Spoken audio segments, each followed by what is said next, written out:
Politicians like to talk about waste, fraud, and abuse in government. Now prosecutors have set their sights on four men who they say carried out one of the most audacious schemes in history. They're accused of bilking the U.S. Army Corps of Engineers out of $20 million.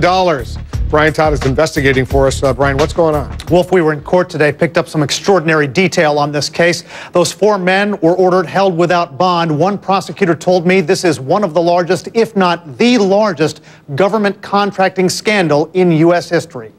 A beautiful upscale house in Washington's suburbs. Hope you like it because you may have paid for it. That's according to an indictment filed against four defendants in a massive alleged fraud scheme. Two of them work for the Army Corps of Engineers, a government agency. Prosecutors say the four men schemed to file inflated bills for federal contracting services. How brazen do you believe this was? I've been a prosecutor for a while now. This is one of the most staggering violations of public trust that we've seen. Lead government prosecutor Ronald Machen says the defendants defrauded taxpayers of about $20 million. In their indictment, prosecutors say the two Army Corps of Engineers officials, Kerry Kahn and Michael Alexander, agreed with an employee at contractor EAC Technology to funnel government business to EAC. In return, prosecutors say, EAC Tech overbilled the Army Corps of Engineers by $20 million over a four-year period. The government says that money was divided between Alexander, Lee Kahn, his father Kerry Kahn, and Harold Babb, an official with EAC Technologies. Prosecutors say Lee Kahn set up shell companies to launder the money stolen by his father. All four have pleaded not guilty. Jeffrey Jacobovitz is a lawyer for Harold Babb.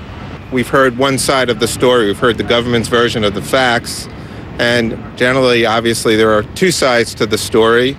Prosecutors say these alleged schemers weren't exactly subtle with their money, purchasing several expensive sports cars, high-end watches, first-class plane tickets, and 16 properties. Prosecutors say this expensive house in the Washington suburbs belonged to defendant Kerry Kahn. They say Kahn, whose salary with the Army Corps of Engineers ranged from between $84,000 and $110,000 a year, wrote one check for a down payment on this house for more than $300,000.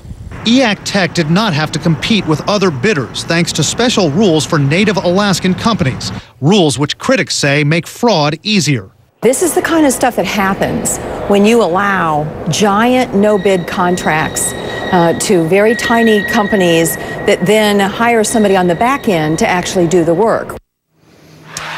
Defenders of those special rules argue that they bring contracting jobs to disadvantaged Indian tribes who were treated badly in the past. Now, as for this case, one prosecutor told me there was a breakdown of internal control at the Army Corps of Engineers that allowed all of this to happen. Spokespeople for the Corps and for EAC Tech say they take the allegations seriously, they don't tolerate this kind of conduct, and they're cooperating with investigators. Wolf. Tell our viewers, Brian, about the incredible family intrigue in this case as well. It is unreal. Prosecutors say of that father and son duo who are involved in this, the father has another son who's now in prison for drug trafficking.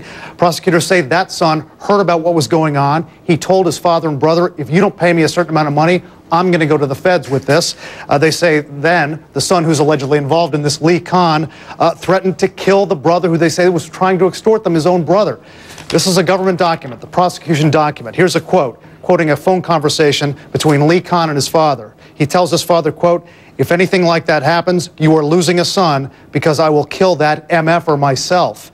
He says if he makes an effing peep, he's going down. If I have to find somebody locked up to effing shank him in there, he's going down.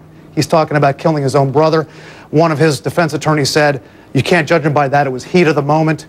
They may have been some ill-chosen words. Well, ill-chosen, I should say. I would say so. Thanks very much, Brian, for that. Stay on top of the story for us.